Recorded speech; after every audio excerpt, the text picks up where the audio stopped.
ketika Engkau panggil pulang kami juga bersyukur Tuhan. Sebab di seberang sana Engkau telah siapkan tempat bagi kami. Terima kasih Tuhan. Haleluya. Di seberang sana air mata lenyaplah. Di seberang sana damai kekal. Tak ada susah di seberang sana, sebab Yesus sertaku selama-lamanya. Di seberang sana, haleluya. Di seberang sana air mata lenyaplah. Di seberang sana damai kekal. Tak ada susah di seberang sana,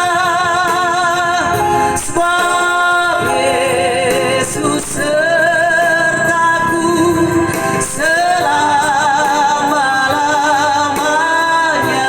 Di seberang sana kita bangkit berdiri semua. Di seberang sana air mata lenyaplah. Di seberang sana damai kekal. Tak ada susah di seberang sana, sebab Yesus sertaku selama-lamanya. Di seberang sana, dua firman Tuhan Pendeta Billy. Di seberang sana air mata lenyaplah. Di seberang sana damai kekal. Tak ada susah di seberang sana.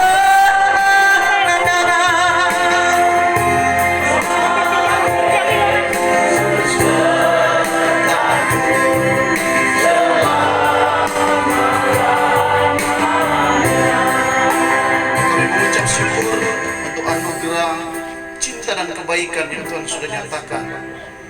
Bahkan pagi menjelang siang ini kami boleh bersama-sama dengan keluarga yang sementara dirundung duka. Kami percaya bahwa keajaiban Tuhan sudah nyatakan dalam kehidupan keluarga itu. Rencanamu adalah rencana damai sejahtera, dan biarlah turun penghiburan yang sejati yang berasal daripada Tuhan bagi keluarga yang ada di tempat ini. Bahkan tiba saatnya kami akan diisi oleh kebenaran firman-Mu ya Tuhan. Biarlah firman-Mu itu mengingatkan kami bahwa apapun yang Tuhan kerjakan semua baik adanya. Bahkan firman Tuhan pula yang membawa kami lebih memahami kehendak Tuhan dalam kehidupan kami. Hamba-Mu yang akan menyampaikan, kiranya Engkau beri dia karunia hikmat marifat bahkan pengurapan yang daripada Tuhan taruh dalam hidupnya, agar ketika dia sampaikan firman itu datang dan mengingatkan kami sebagai manusia yang masih ada saat ini, ya Tuhan.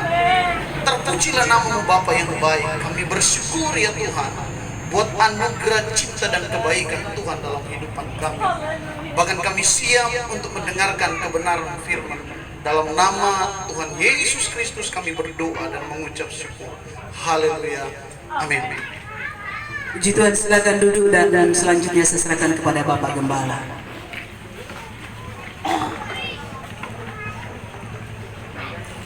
Shalom Bapak Ibu, sidang perkabungan yang kami kasihi di dalam Tuhan.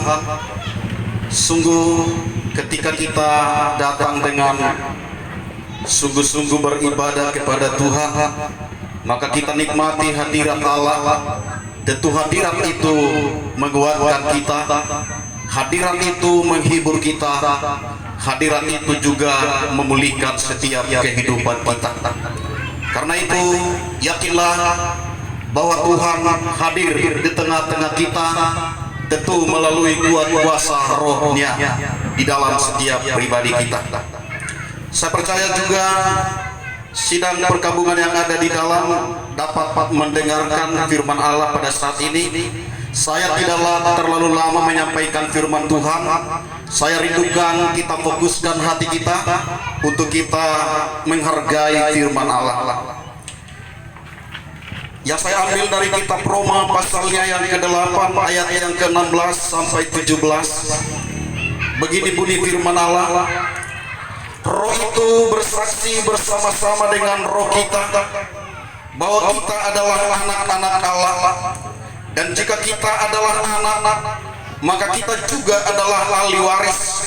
Maksudnya orang-orang yang berhak menerima janji-janji Allah, yang akan menerimanya bersama-sama dengan Kristus, yaitu jika kita menderita bersama-sama dengan Dia, supaya kita juga dipermuliakan bersama-sama dengan Dia. Judul firman Allah saya bawa anak-anak Allah. Bapak Ibu yang saya kasihi di dalam Tuhan, ketika kita membaca ayat ini, kita memahami bahwa ternyata kita sebagai orang percaya, sebagai orang yang telah ditebus oleh darah Kristus, maka saudara dan saya adalah anak-anak Allah. Amin. Saya bangga disebut sebagai anak Allah. Tentu Bapak Ibu pun bangga disebut sebagai anak-anak Allah. Saudara dikasih oleh Tuhan, pertanyaan timbul datang kepada kita. Sejak kapan kita disebut sebagai anak-anak Allah? Saudaraku, saya katakan hari ini bahwa sejak kita percaya, sejak kita menerima Kristus Yesus sebagai Tuhan dan Juru Selamat kita, maka kita pun diberi predikat sebagai anak-anak Allah. Sebab firman Allah berkata di dalam Galatia pasal yang ketiga ayat yang ke-26, sebab kamu semua adalah anak-anak Allah karena iman di dalam Yesus Kristus. Amin, saudaraku. Karena kita beriman kepada Kristus Yesus, di mana Yesus adalah Tuhan kita yang telah menebus dosa-dosa kita. Dia telah mati, Bapak Ibu, tetapi maut tidak bisa menahan kematiannya. Di hari yang ketiga dia harus bangkit, dan kebangkitannya itulah menunjukkan kemenangannya, sehingga barang siapa yang percaya kepadanya, maka firman Allah berkata dia tidak akan binasa, melainkan beroleh hidup yang kekal. Ini sesuatu yang luar biasa, Bapak Ibu. Ini sesuatu yang indah, saudara dikasih oleh Tuhan, yang kita seharusnya syukuri dan kita banggakan. Karena tidak semua orang dipanggil dan dipilih Tuhan, tetapi bersyukurlah karena Tuhan menganugerahkan, yaitu panggilan atau keselamatan itu bagi kita semua. Saudara dikasih oleh Tuhan, apa yang timbul di benak saudara? Apa yang timbul dalam imajinasi saudara ketika saudara tahu bahwa saudara adalah anak-anak Allah? Ketika saudara tahu, saudaraku, bahwa kita adalah miliknya Tuhan. Kalau saya menjawab Bapak Ibu, saya katakan pada saat ini dengan tegas bahwa kita atau saya dan saudara adalah ahli warisnya Tuhan. Amin. Kita ini adalah ahli warisnya Tuhan. Artinya Bapak Ibu, kita berhak menerima warisan dari Allah. Apa yang dimiliki Allah itu juga akan kita miliki. Kalau saya ilustrasikan Bapak Ibu, walaupun saya di Kalimantan, jauh dari sanak saudara, tetapi ketika keluarga di Sumatera sana membagi harta milik ayah saya, maka pasti saya sebagai anaknya akan dapat bagian di dalamnya. Kalau misalnya mereka bilang, wah dia sudah di Kalimantan, jauh dari kita, tidak usah kita bagi dengan dia, saya akan berangkat ke Sumatera memprotes ini. Karena apa? Karena saya adalah anak-anaknya. Amin, saudaraku. Dimanapun kita, walaupun kita di ujung dunia, walaupun kita di desa, dimanapun saudaraku, karena saudara memiliki predikat sebagai anak-anak Allah, maka saya katakan pada saat ini kita juga berhak menerima warisan kerajaan Allah. Luar biasa Bapak Ibu. Karena itu saya selalu katakan pada jemaat, pada kita, banggalah kita disebut sebagai anak-anak Allah. Apa yang dimiliki oleh Allah itu yang kita miliki. Kekayaan surga itu menjadi bagian kita. Karena itu ada ayat firman Allah berkata, datanglah kerajaanmu, jadilah kehendakmu di bumi seperti di surga. Amin, saudara. Itu bisa kita nikmati. Kenapa kita bisa bersuka cita? Karena kita menikmati kerajaan Allah. Kerajaan Allah itu di dalamnya terkandung sukacita, terkandung damai sejahtera, terkandung saudara dikasih oleh Tuhan berkat-berkat secara rohani. Semuanya itu diperuntukkan kepada kita sebagai anak-anak Allah. Ada satu yang sangat utama, yaitu harta warisan Allah yang diberi kepada kita, yaitu keselamatan. Keselamatan. Bapak Ibu tahu keselamatan itu bukan kita beli dengan harta kita.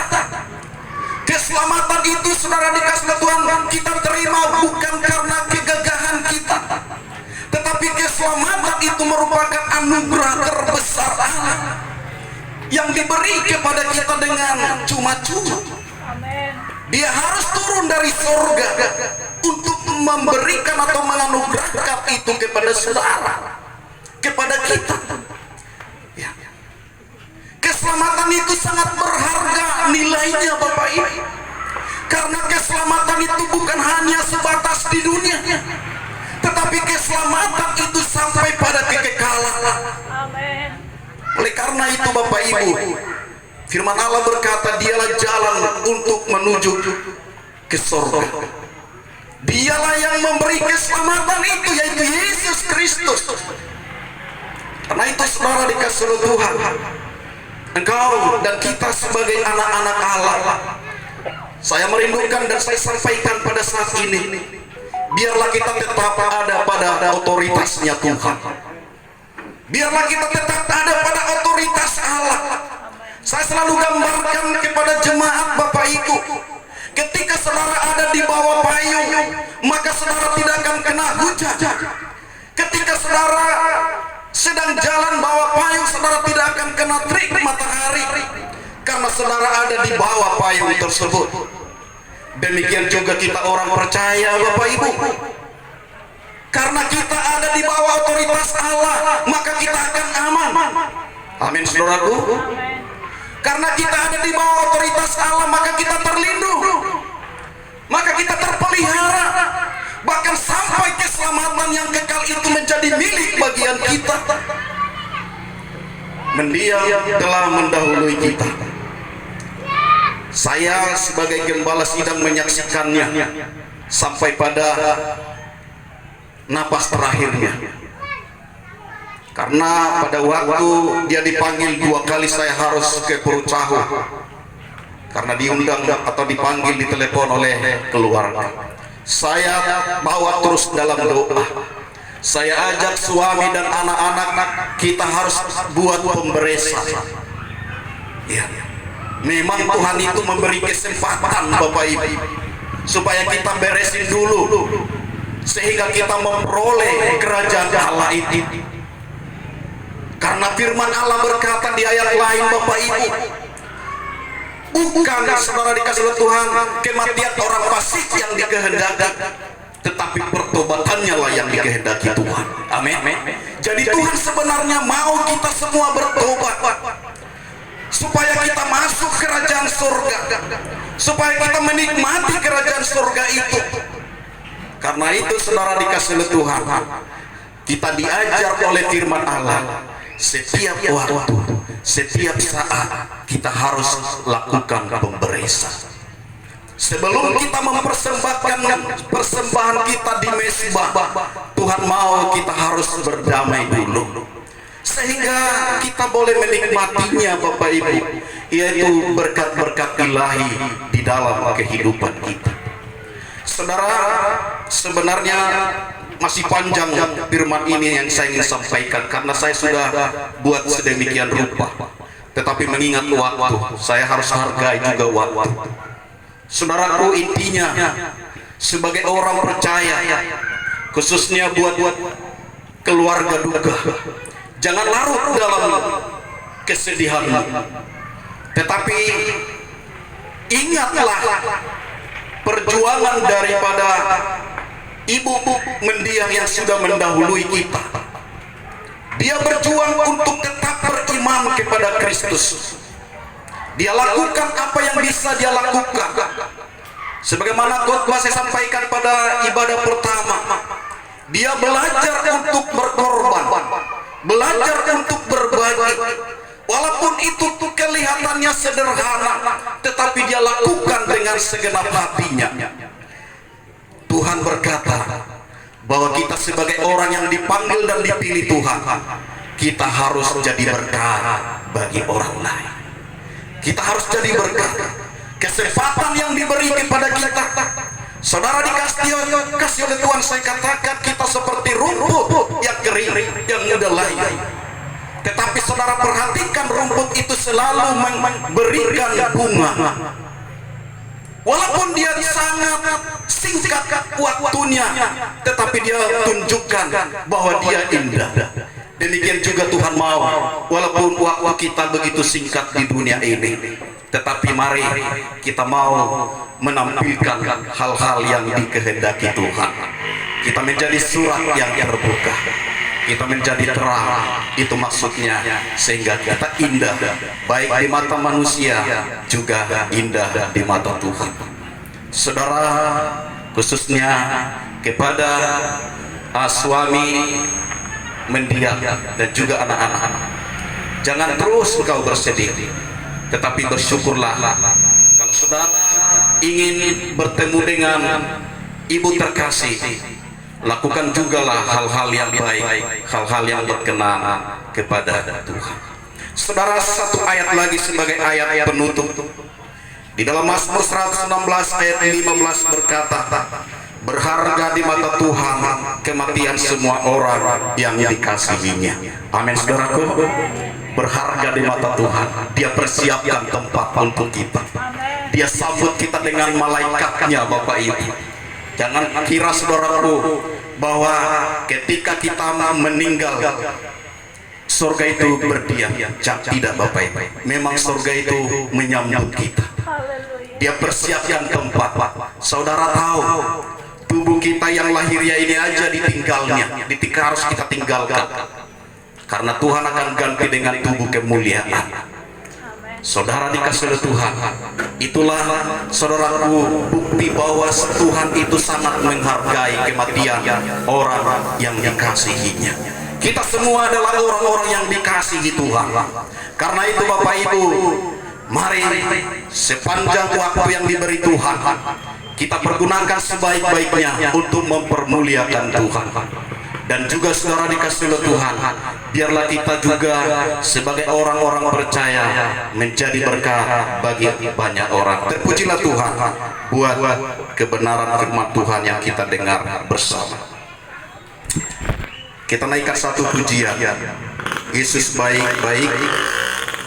Kita akan berdoa buat firman Tuhan yang kita sudah dengar.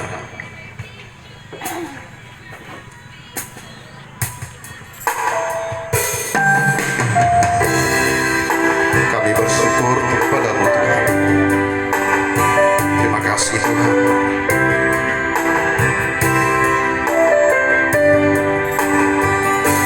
Yesus baik, baik buat saya. Yesus baik, Yesus baik, baik buat saya. Tak dapat, tak